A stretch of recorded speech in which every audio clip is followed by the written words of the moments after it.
بندو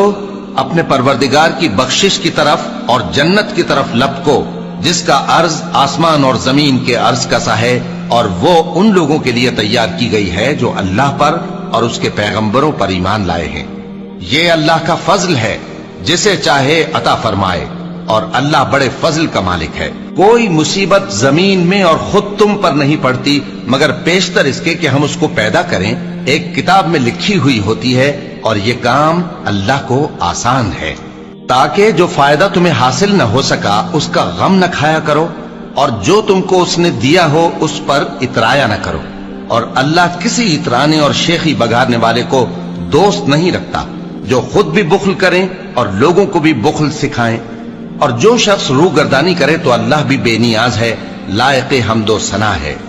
ہم نے اپنے پیغمبروں کو کھلی نشانیاں دے کر بھیجا اور ان پر کتابیں نازل کی اور میزان عدل، تاکہ لوگ انصاف پر قائم رہیں، اور لوہا پیدا کیا کہ اس میں اسلحہ جنگ کے لحاظ سے زور بھی بہت ہے اور لوگوں کے لیے فائدے بھی ہیں، اور اس لیے کہ جو لوگ بن دیکھے اللہ اور اس کے پیغمبروں کی مدد کرتے ہیں اللہ ان کو معلوم کرے۔ بے شک اللہ زور آور ہے، غالب